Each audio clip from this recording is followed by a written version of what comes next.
Hello, আসসালামু আলাইকুম রহমতুল্লাহি আবরাকাতুহু। এনবিশন বিডি চ্যানেলে আপনাদের সবাইকে ওয়েলকাম জানাচ্ছি। সিঙ্গাপুর প্রবাসী আমি মোহাম্মদ নুরুজ্জামান।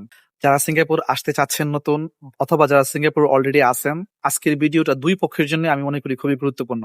কারণ আজকের ভিডিওতে আমি যে কথাগুলো বলতেছি এটা হচ্ছে আমার বিগত ১ যুগের অভিজ্ঞতা, তাই না? সো আশা করি কিছুটা উপকৃত হবেন ইনশাআল্লাহ। যারা আমরা বাংলাদেশের শিক্ষিত মানুষ তারা আসলে মানে নিজেদেরকে কিভাবে আপডেট করতে পারি, কিভাবে ভালো পজিশনে যেতে পারি।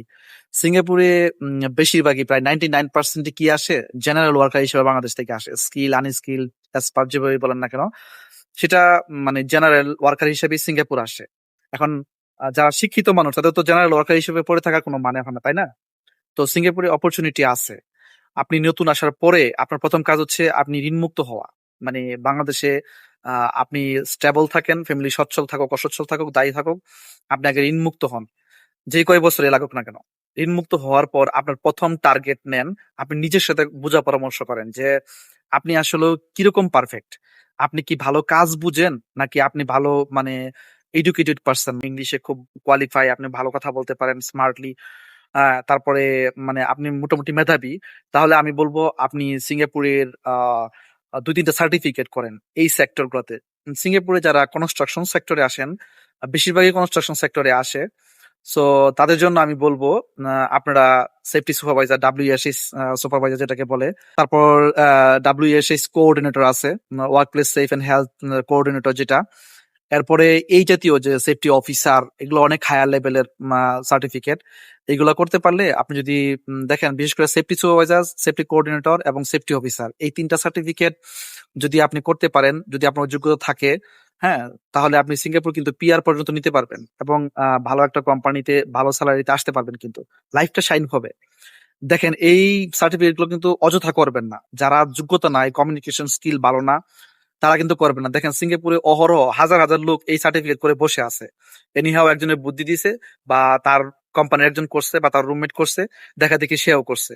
সেফটি কোঅর্ডিনেটর করতে কিন্তু আপনার প্রায় বর্তমানে ২-৩ টা সার্টিফিকেট মিলায় প্রায় $৩,০০০ চলে যাবে, বাংলাদেশে ৳৩,০০,০০০। সো এনিহাও করেন না। আমি বলতেছি যে আপনার কমিউনিকেশন স্কিল ভালো থাকলে আপনি এই ২-৩ টা সার্টিফিকেট করেন।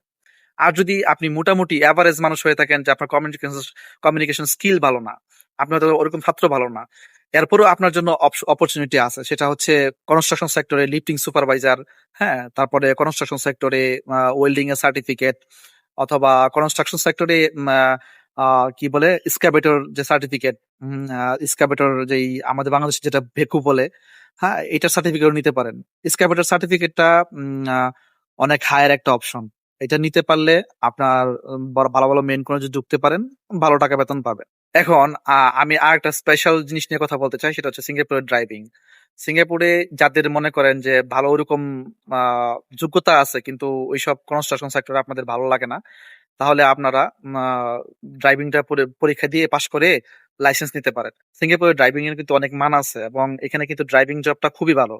আপনারা মনে করেন না যে বাংলাদেশে ড্রাইভার আপনারা যেভাবে দেখেন বা বাংলাদেশে যে ড্রাইভিং জব, এটার সাথে রাত দিন পার্থক্য। যত উন্নত দেশে যাবেন তত বেশি ড্রাইভিং জবটা পরিপাটি এবং ভালো। এটা মানে বাংলাদেশ থেকে বোঝা যাবে না, এটা সিঙ্গাপুর আসার পরে অথবা উন্নত দেশে আসার পরে বোঝা যাবে যে আসলে ড্রাইভিং জব কতটা মানসম্মত। সো ওভারঅল যারা মোটামুটি স্মার্ট, হ্যাঁ, দেখেন অনেক মানুষ আছে যারা শিক্ষাগত যোগ্যতা ভালো না কিন্তু অনেক কষ্টে সিঙ্গাপুর কিন্তু ড্রাইভিং পরীক্ষা দিয়ে পাশ করতে পারে। এটা ভিন্ন হিসাব। অনেকেই অহরহ ফেল করতেছে, ৬-৭ বার পরীক্ষা দিয়ে পাশ করে, $৫,০০০-৬,০০০ লেগে যায়।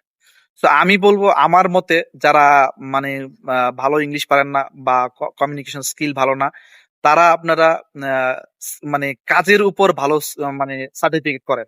সিঙ্গাপুরে কাজের উপর অনেক ভালো ভালো সার্টিফিকেট আছে।